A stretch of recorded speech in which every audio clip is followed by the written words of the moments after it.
Kristalina Georgieva is the managing director of the International Monetary Fund, and Matt Hancock is the Secretary of State for Health in the United Kingdom, where, of course, the G7 will convene in just 2 days. Thank you both for joining us today. Let me start with you, Kristalina, because I want to talk about the upcoming G7. The World Health Organization's Dr. Tedros warned of this two-track pandemic, right? And warned the G7 that this is a critical meeting.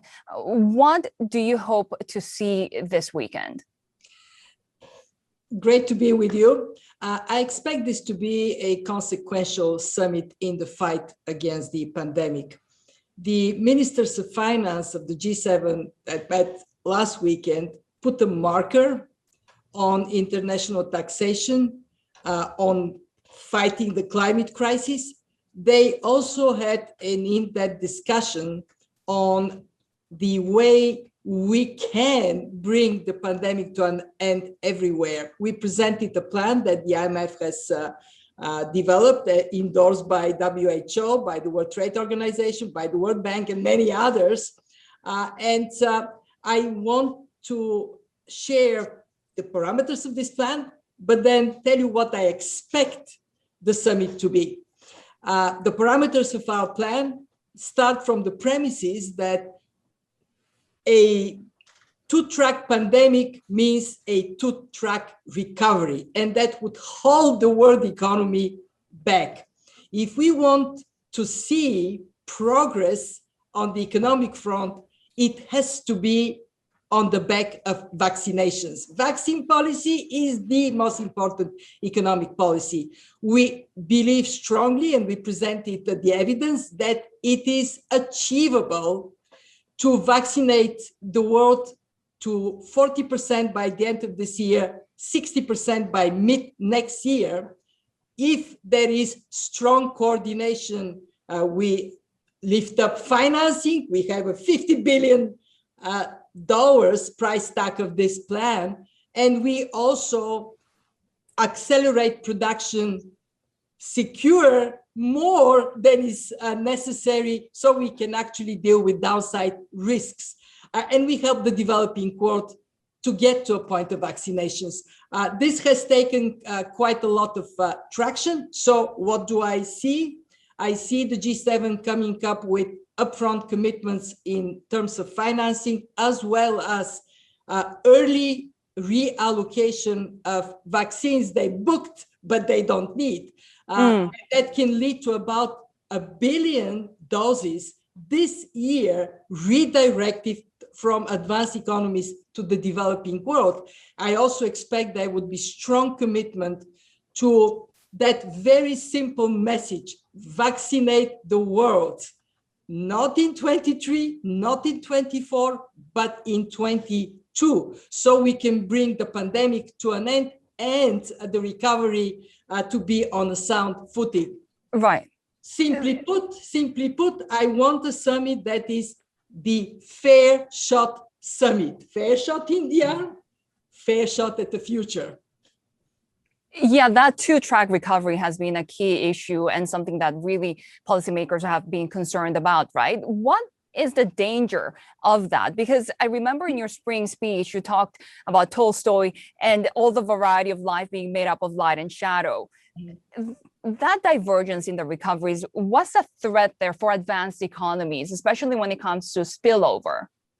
The threats to advanced economies are threefold. One, big loss of output that would have been achieved if we accelerate vaccinations.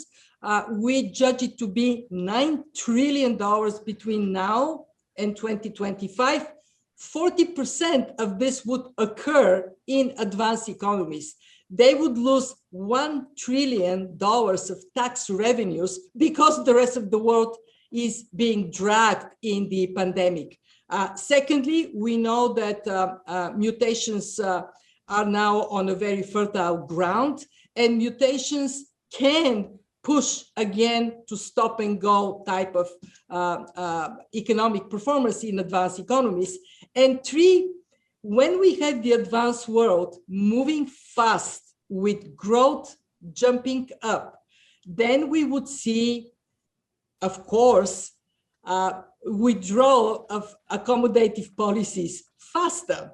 Right. If that happens and interest rates go up, while the emerging markets are still bogged down because of the pandemic and their growth falls behind, countries with high debt levels, especially dollar-denominated debt, would see trouble. That can then hit back at the advanced world. So do you buy into the inflation narrative right now? Because that's a key concern, right? Why countries could move faster. Do you buy into the transitory rhetoric? For now, the data shows that inflation is due to primarily supply disruptions that are likely to be overcome. Of course, for this, we need the whole world to be functioning well, because if it is not, we can have supply chain disruptions in the future. We also see more the positive of fast growth in the United States spilling over to other countries, but we are watchful because we have never experienced in the past a recession that was self-inflicted. And coming out of it with demand picking up is something that, of course, we have to be careful about. But I want to stress again, my main point is we have to overcome this dangerous divergence, because if one part of the world goes fast and the other one goes slow, then we would see, of course, the dangers of this transmission and a ricochet impact from the emerging markets to the advanced economies. Let's bring in Secretary Hancock. Matt, great to have you with us. Of course, as Kristalina just mentioned, one of the ways for the world to recover together is really accelerating vaccinations. You have warned about the UK remaining vigilant. Tell us a little bit about how the UK vaccination rollout is coming along, and also when you could have the capabilities to actually share some of those vaccines with poorer nations. Well, this is absolutely critical, isn't it? Here in the UK, we've now vaccinated just under 80% of adults with a first dose, and just over half with both doses. And so that is proceeding apace, and we're delighted that the uptake amongst especially older adults is over 95% on average. And we're lucky in the UK to have the National Health Service, so we have a single unified way of delivering these vaccines from a trusted source. But at the same time, I agree emphatically that it is vital to vaccinate the world. And I'm delighted to hear that there is support from the IMF, and there's growing support behind Prime Minister Boris Johnson's call to commit at the G7, all of the countries together, to offer a vaccine to all across the world by the end of next year. Now, the way we're proposing to contribute to that from the UK point of view is first and foremost that offering the Oxford AstraZeneca vaccine at cost has been we've been doing that for over a year now.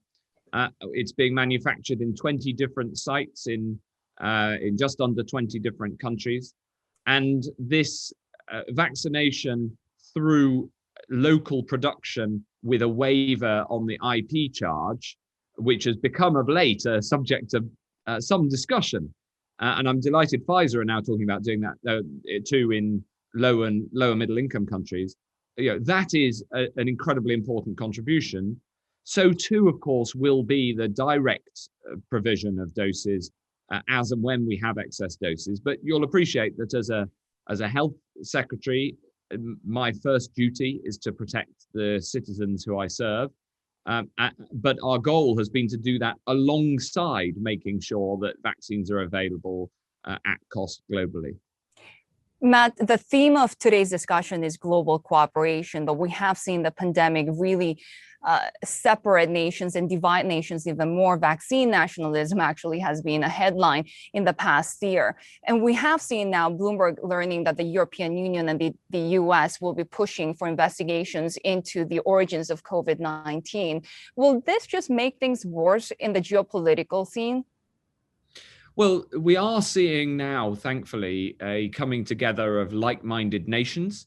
I think that the timing of the G7 summits this year is fortuitous, because it is at a moment that many of the G7 countries are coming out of or seeing a more positive domestic picture, and we have to build that coalition amongst the like-minded democracies of the world. And in fact, at the G7 for the first time, we've invited guest countries, India, Australia, South Africa, the Republic of Korea. Now, of course, a true global effort is necessary. Of course it is. Not just about understanding the origins of this pandemic, but to ensure that we have the proper early warning systems and, crucially, early action for any future pandemic. And the World Health Organization is undoubtedly the institution best placed to do this, and it needs reform to be able to act quickly and act independently. So we really need the funding reform for the World Health Organization so that it feels able to act according to what is objectively, scientifically needed, especially early after a new pathogen is discovered. So that will be part of the G7 discussions as well. It was when we met, the G7 health ministers met in Oxford, as it happens, and we concluded that work needs to happen. So there is now G7 consensus, building on the work of Helen Clark and the IPPR, for those who are interested in reform in this area. But the critical thing is having a World Health Organization and a group of like-minded allies all working together to get out of this pandemic and to prepare so we're better prepared as a world for the next one. Kristalina, how are wealthier nations and poorer nations coming together on the special drawing rights? Is the IMF still on track when it comes to issuing $650 billion in reserve assets by the end of August? We are very much on track. The G7 finance ministers confirmed that from the perspective of this very sizable group of countries, this is going forward. Not only that, we are looking into ways in which we can direct some SDRs from wealthier nations to those that so much need help. We expect by mid-August to have the governors voting on $650 billion. For those who may not have heard much about SDRs, this is a reserve asset we create on the strength of our membership, and it is the largest in the history of the IMF issuance by far, and rightly so, because we are dealing with the worst recession we have experienced in peacetime since the Great Depression. Kristalina, some have criticized that the SDRs would be used to pay off the debts owned by developing nations to China. And this rivalry really on the world stage seems to be becoming worse right now. How is that affecting the job that you're doing? Let me first stress that we provide very detailed guidance to countries on how best to use SDRs. And it is not in the interest of any nation that has large level of debt to use SDRs to pay rather than restructure this debt. Remember, we had the common framework. We want the common framework to be the door to resolve debt issues. And we also are increasing the transparency of how SDRs are being deployed by countries as a way to encourage the prudent deployment of this very valuable reserve asset. One positive piece of news is that China actually would like to make sure the SDRs work as intended, and they are indicating interest to contribute some of their new SDR issuance to a pool of funds at the disposal, or actually at the management of the IMF, to be directed to support countries in need. So the exact opposite of trying to use the SDRs for the payment service of debt to China. Right. Let me bring back Nubar and Ian into the conversation. And Nubar, just following up on what Kristalina was saying on this also rivalry that we're seeing on the global stage. When you were trying to secure all of these partnerships, when you were talking to all of these nations, what did you see on the ground? Because we have heard in the news, at least, accusations between Taiwan, between China, between countries that were having a hard time securing vaccines. Well, I think the preceding months have been a shifting ground, if you will, because we started out early last year with relatively large pre-commitments that were made without really knowing which vaccines would be produced, how effective they would be, and whether there would be supply interruptions. And as those things happened, people's kind of decision-making started shifting. And of course, at that point, there were real shortages in supply, which we knew over a matter of months would be addressed, but it wasn't going to be addressed overnight. I do think there was a notion that if certain plans weren't right, they could somehow be corrected with additional resources being deployed. And unfortunately, that simply has not been the case. The way emergency use authorizations have been given, the restrictions that existed in how vaccines could be distributed. And so look, this is not something that as a company, Moderna, as a relatively new 10-year-old company, had been involved with, but many of our leadership have been involved in previous pandemics. And each one of these ends up with new lessons. And in this case, there really has been a lack of consistency, understandably, because the situation on the ground has been changing. But I do want to make the point that what Kristalina said, I completely agree with, which is that this is the time to make relatively small investments in health, particularly to prevent the effect of this disease. And the impact on societies and economies is huge. And I really think that we need to think about that return on that investment versus worrying about what that investment is, given just how much everything else is costing us over the last few months. Ian, what do you think? Look, I think the thing I really want to say is that what I've just heard from Kristalina and from Matt is by far the most substantive announcement of multilateral coordination that we have seen since the beginning of this pandemic. A commitment of 1 billion vaccines reallocated from the rich countries to the poor countries that have gotten almost none this far dwarfs anything that we've had so far. I think that it's not going to resolve the issue.